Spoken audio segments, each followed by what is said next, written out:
Try GoToMeeting free for 30 days. Visit gotomeeting.com/techpodcasts. It seems like we touched off a little bit of a nerve with some of the commenters over on YouTube with our story about the Zune HD yesterday. Now, admittedly, we've only had a few minutes of hands-on with the time with the device, but as that was the case, we thought we'd bring in some experts who've had a little bit more time than me and a little bit more time than many of our guests yesterday to play with the device. First off, we bring in Donald Bell, who is he's in charge of MP3 and audio at CNET. Donald, thanks for being with us. Hey, good to be here. Also, we bring in Jonathan Strickland from HowStuffWorks. Jonathan, thanks for being with us as well. Thanks for having me on. So the big debate yesterday was, the Zune HD launched, of course, and I'm pretty excited about the device, to be honest. I think that it's an interesting competitor to the iPod. I don't know if I'd actually pick it up because I'm a little bit poor, but that aside, it seems like an interesting device. Now, Donald, one of the things we heard yesterday was that there's some problems with it in the sunlight. Some people said it's an OLED screen, so it works great indoors, but under the sun. Is that the case at all? I found that it's at full blast. If you turn both the iPod Touch and the Zune HD up to full blast brightness, the iPod Touch with the backlit display does a little bit of a better job in the sun. If you're trying to, God knows why you'd be trying to watch a full-length video, or even a short video in broad daylight. But the Touch does a little bit better job in this direct sunlight. But the Zune HD is by no means blacked out. Just when you take it out into the sun, it doesn't melt. It's still usable. It's just it performs better indoors like virtually any other screen on any other portable media player. Well, and let's talk about this for a second. You've had the Zune you've had the most exposure with the Zune since this is what you cover all the time. What are your general impressions of the device, especially when you compare it directly to the iPod Touch?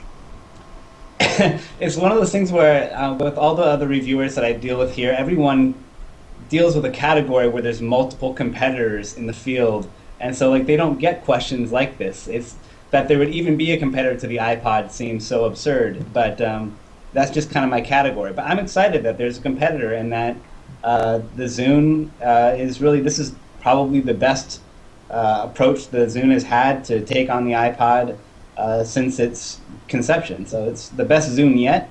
Is it going to make a serious dent in iPod sales? I doubt it, but I'm glad to see that they stuck it out, especially when we're seeing a lot of other competitors out there like Creative and SanDisk and Sony. They're kind of not hitting on all cylinders the way that they used to, and the Zune keeps plugging away and trying to improve the product. Now, Jonathan, you've had some time with the device. What's your take on the Zune HD?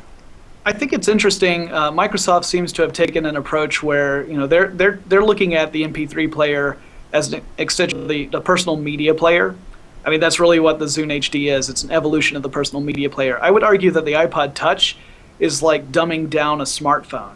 So it's taking a different approach to get to the same end goal. So Apple and Microsoft are taking two different pathways to develop their products. And in that sense, I think Microsoft's evolution, it really looks great. I mean, it's the addition of the HD radio is a great feature in the Zune HD. I love the fact that you would be able to listen to a song, tag it, and then purchase it later. I don't know how many people are listening to the radio these days. My radio listening has dropped off significantly since Last.fm and Pandora and other services have really come to light. It looks great. It is a beautiful device. The user interface is fun to play with. It's a little non-intuitive in some cases. I wasn't so used to scrolling left and right for certain things. I was really used to going up and down, so that actually threw me off a little bit. But once you get past that learning curve, it's a fun interface. The little screen transitions are pretty cool. Well, one of the other comments that people sort of said was once the iPod Nano came out last week, and the iPod Nano has a camera, and people say it's sort of this flip cam. So some people are saying it's more of a competition between the iPod Nano and the Zune HD, even with the touchscreen, since those two are the sort of media-centric players, and it being that the Zune doesn't really have a camera, it's more focused on just media consumption. I mean, do you see that as a problem at all, Jonathan? They're so different. I can't see them being direct competitors. When I look at the devices, if you just look at it on its own, the first thing you're going to compare it to is an iPod Touch, not an iPod Nano. And it's because of the big touch screen. It's because of the touchscreen takes up most of the face of the device. There's hardly any part of the front that isn't a touchscreen. No, definitely. But I mean, more people are talking about in terms of functionality with, the iPod Sure. Touch taking the approach of being a mini computer and the Zune HD taking the approach of just being a music player. I mean, I guess that doesn't really strike a chord in your heart, it kind of sounds like. Well, I mean, that definitely makes sense to me. I just don't see the Nano being on the same plane as the Zune HD. Got it. Well, Donald, what's your take on this? My take is like the Zune HD, I really don't see it that much like the Nano. What I see it more like is like a really killer iPhone application in hardware form. Got it. It's like a one app device that does just amazing like subscription music support, gets into your collection, lets you see artist bio information, similar artists, working in that way, kind of like a Last.fm app. But other than that, I don't see the Nano comparisons. But I do see that the Zune HD, agreeing with Jonathan, is really like the device that's a portable media device, just really focused on delivering.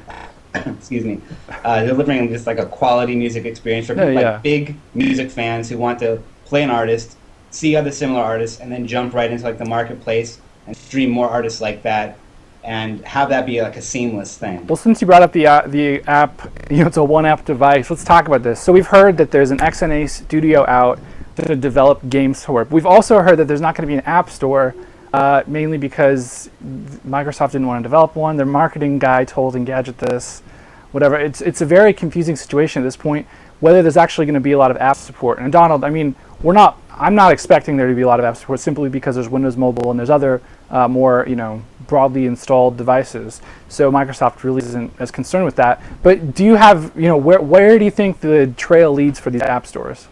I think the trail, I think all trails are leading to an always connected device like a phone, like the Zune experience on a mobile phone.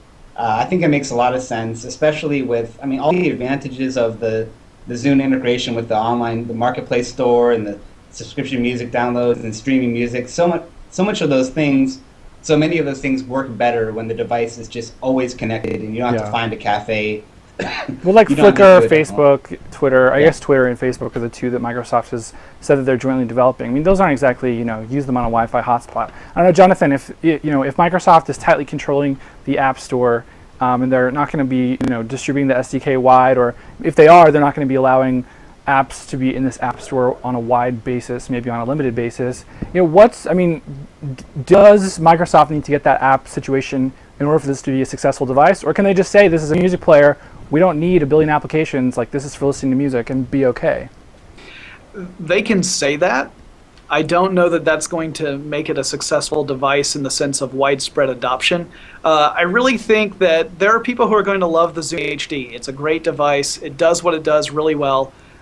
There's no reason to not buy one unless you are looking for more of a portable computing scenario, in which case you're really looking at something like the iPod Touch or an iPhone or some other smartphone. I don't think it'll hurt it if people just want an MP3 player. My question is, how many people just want an MP3 player? Well, we'll have to see. I guess time will really tell with that. Guys, we're out of time, so we're going to have to leave it there. Donald Bell from CNET Reviews, thanks for being on the show. Absolutely. Also, Jonathan Strickland from HowStuffWorks.com, thanks for being on the show as well.